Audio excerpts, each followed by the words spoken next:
अस्सलाम वालेकुम, कैसे हैं आप सब। आई होप कि आप सब बिल्कुल ठीक ठाक होंगे और अपनी ज़िंदगी में आने वाली छोटी छोटी खुशियों को अच्छे से सेलिब्रेट कर रहे होंगे। फ्रेंड्स, आज हम जिस प्लांट के बारे में बात करेंगे उसे कहा जाता है ट्रैकिलोस्पर्मम एशियाटिकम। सही बताया ना मैंने नाम जी। इसका साइंटिफिक नेम है ट्रैकिलोस्पर्मम एशियाटिकम। मैं इसकी स्पेलिंग ये नाम लिख दूंगी डिस्क्रिप्शन में, अगर कोई इसका साइंटिफिक नेम जानना चाहे तो। वैसे इसे कहा जाता है एशियन जैस्मीन या फिर चाइनीज़ स्टार जैस्मीन। इसके अलावा इसे स्नो समर प्लांट भी कहा जाता है। फ्रेंड्स, बहुत ही खूबसूरत वेरीगेटेड इसके लीव्स होते हैं और सारी इसकी खूबसूरती ही इसके लीव्स में होती है। फ्रेंड्स, ये काफ़ी कॉस्टली प्लांट है और मैंने ये कोरिया से मंगवाया है। बहुत खूबसूरत लगता है ये घर में लगा हुआ। आप इसकी बाड़ बना सकते हैं, हेजेस लगा सकते हैं और ग्राउंड कवर के तौर पर भी इसको यूज़ किया जाता है। और अगर आप किसी दीवार पर इसको लगाएं तो ये पूरी दीवार को ढांप लेता है और खूबसूरत सी वाइन है ये actually.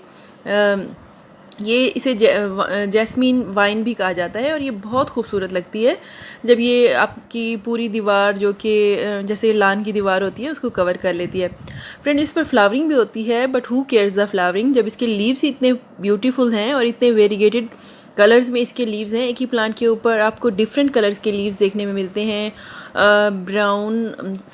Light green, dark green, pink, yellow और ऑफ वाइट, इस तरह के बहुत सारे इसकी रंग बदलता रहता है। इसके लीव्स रंग बदलते रहते हैं, लेकिन ये जब धूप में रखा हो ना फ्रेंड्स, फुल सनलाइट में, तभी इसके पत्तों के ये वेरीगेटेड से कलर्स आते हैं।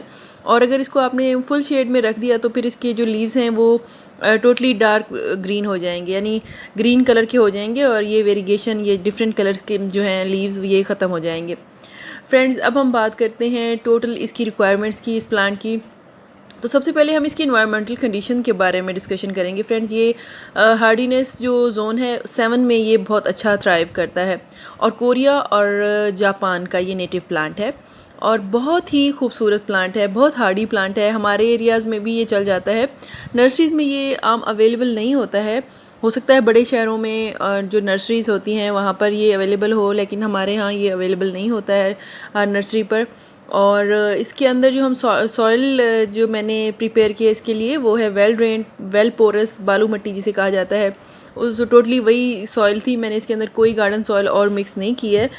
नर्सरी से जो सॉइल हम लोगों ने मंगवाई थी उसके अंदर कंपोस्ट ऐड की थी मैंने, पत्ती खाद। फ्रेंड्स, अगर आपने पत्ती खाद डाली है तो फिर आप गोबर खाद मत डालिए, क्योंकि ये दोनों जो है ना एक दूसरे दोनों मिक्स करके नहीं डालनी होती हैं, इनका अच्छा इफेक्ट नहीं होता है प्लांट के ऊपर। अगर आपने पत्ती खाद डाली है तो बस आप पत्ती खाद ही डालिए, गोबर खाद मत डालिए। और अगर आपने गोबर खाद डालनी है मट्टी के अंदर तो फिर आप पत्ती खाद मत डालिए। ठीक है, ये पॉइंट क्लियर हो गया। इसके बाद फ्रेंड्स, हम इस प्लांट की रिक्वायरमेंट की बात करें तो सनलाइट की बात जैसे कि हमने की कि इसको फुल सन भी पसंद है, इवन शेडी एरिया में भी ये चल जाता है, लेकिन इसके लीव सारे बिल्कुल ग्रीन हो जाएंगे। और सख्त सर्दियां जो पड़ती हैं बाहर के मुल्कों में, शदीद बर्फ़बारियाँ जो होती हैं, और हमारे यहाँ भी ठंडे इलाके जो हैं वहाँ पर भी ये प्लांट सर्वाइव कर जाता है। और शदीद गर्मी वाले इलाकों में भी, जैसा कि हमारे यहाँ शदीद गर्मी पड़ती है, वहाँ भी ये प्लांट सर्वाइव कर जाता है। तो काफ़ी हार्डी प्लांट है और सख्त जान किस्म का पौधा है। ये देखिए, इसके जो लीव्स हैं हार्ट शेप लीव्स हैं और बहुत ही खूबसूरत उनमें कलर्स हैं। मैं तो जब से ये प्लांट देखा है मुझे और सारे प्लांट्स ही भूल गए हैं। बहुत खूबसूरत ये प्लांट है और अभी इस पर फ्लावरिंग नहीं हुई है। वैसे सुना है इस पर फ्लावर भी होते हैं जो कि बहुत छोटे छोटे होते हैं और उन पर बहुत खूबसूरत सी खुशबू होती है, फ्रेगरेंट फ्लावर्स होते हैं इसके। चलिए भाई देखेंगे।